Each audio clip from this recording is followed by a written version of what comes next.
Trump operating trade success, dollar மதிப்பு கூடிவிட்டது. ஐரோப்பிய ஆசிய நாடுகள் அனைத்திற்கும் அல்வா கொடுத்து விட்டார்.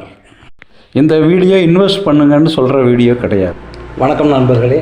இன்றைக்கி மார்க்கெட் திறந்த உடனே பெரிய இறக்கத்தில் போகாமல் நார்மலாக டடக்குன்னு இறங்கி அப்புறம் திரும்ப கொஞ்சம் கொஞ்சமாக அதிகமாக இழுத்துக்கிட்டு போயிருக்கு. இன்றைய மார்க்கெட் எதிர்பார்த்ததை விட குறைவான இறக்கம் என்றே சொல்லலாம். ஏன்னா அவ்வளவு பிரச்சனைகள் இப்பொழுது நடந்து கொண்டு 2 நாளாக இருக்கிறது. யுஎஸ், இஸ்ரேல் அண்ட் ஈரான் வார் மூலம் உலக நாடுகள், முக்கியமாக யூரோப் அண்ட் ஏஷியன் கண்ட்ரிஸ் பயங்கரமாக பாதிக்கப்பட்டிருக்கு. இதை பற்றி இரு நாடுகளும் கவலைப்படுவதாக தெரியவில்லை. இந்த ஹார்மோஸ் ஜலசந்தி அதை வைத்து கொண்டு இப்போ 2 பேரும் இந்த 3 நாட்களாக அரசியல் நடக்கின்றது.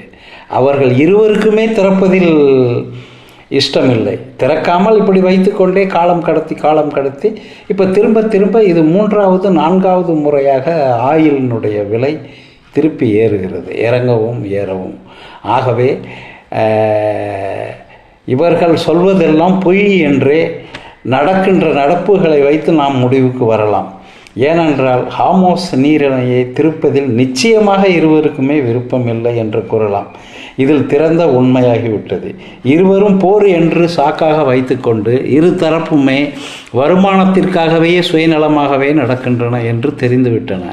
யுஎஸ் எதிரியை கோபத்தை கிளறுவதும் ஈரான் மிடில் ஈஸ்ட் நாடுகளை அடிப்பது போல் ஒரு கெட்டாக போய்கிட்டே இருக்குது.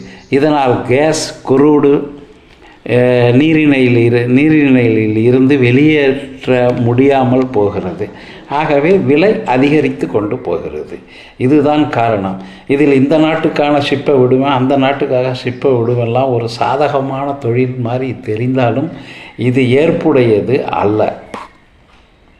கோல்டும் வெள்ளியும் இவ்வளவு கீழே உயர்ந்தாலும் நேற்றும் இன்றும் சிறிது தலை தூக்கி இருக்கின்றன. திரும்பவும் குரூடு உயர்ந்து விட்டன. இதில் முதலீட்டாளர்கள் நீண்ட கால அடிப்படையில் முதலீடு செய்பவர்களுக்கு பெரிய அல்வா கிடைத்திருக்கிறது.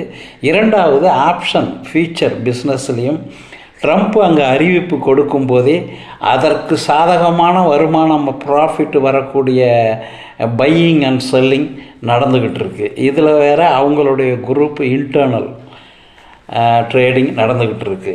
ஆகவே நீண்ட கால அடிப்படையில்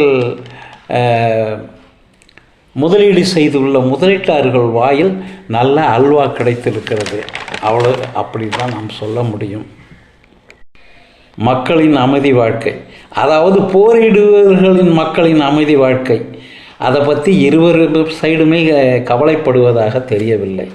அவர்கள் தனக்கு வருமானம் வருவதை எப்படி வேண்டாலும் இப்படி அடிப்படை தகராறு தாதாக்கரி நடந்து கொண்டு இருக்கு என்று சொல்லலாம். அப்படி தான் நாம் ஒரு வழியில் நம்ம கருத முடியும். ஆகவே இவர்கள் இப்படி அநியாயம் செய்பவர்கள் எல்லாம் ஒரு நாள் அடக்கப்படுவார்கள் அல்லது அழிக்கப்படுவார்கள் என்பது நிச்சயம். அந்த நாளை நாம் எதிர்நோக்கி தான் இப்பொழுது இருக்க முடியும். வேறு வழி இல்லை. இதில் ஒருவர் பயம் என்பது காரணம். கல்ஃப் கண்ட்ரீஸ்க்கெல்லாம் ஈரான் மட்டும் அணு ஆயுதம் உற்பத்தி பண்ணால் நம்ம எல்லாரையும் காலி பண்ணிடுவாங்கிற பயத்தில் அமெரிக்காவை சப்போர்ட் வச்சுக்கிட்டு இருக்கு. இந்த காரணத்தை வைத்துக்கொண்டு இஸ்ரேலும் அமெரிக்காவும் இவர்களுக்கு சப்போர்ட் செய்வது போல் அவர் எதிரி புதுசாக ஒரு ஆள் வந்துட்டால் இவங்க பொழப்பு கட்டுப்படும்னு சொல்லி ஈரானை அடிக்கிறதுக்கு அவங்க வழி பண்ணிக்கிட்டு இருக்காங்க. ஆகவே இது நெவர் எண்டிங் ஸ்டோரிங் மாதிரி ஒரு வாயில் ஒரு வாள் அப்படி இருக்குது. இந்த ஈரான் வாள் அமெரிக்கா வாயிலும், அமெரிக்காவினுடைய வாள் ஈரான் வாயிலும் இருக்குது. ஆகவே இது எப்படி நடக்கும், நிறைவு பெறும் என்ற கருத்து நாம் ஏற்றுக்கொள்ள முடியுமா எப்படிங்கிறது தெரியாமல் கன்ஃபியூஷனாக இருக்குது. வணக்கம் நண்பர்களே. வீடியோவை பார்த்துட்டு கருத்து சொல்லுங்கள். இதில் கமெண்ட்ஸ் செய்யுங்கள், ஷேர் பண்ணுங்கள், லைக் பண்ணுங்கள். நன்றி, வணக்கம்.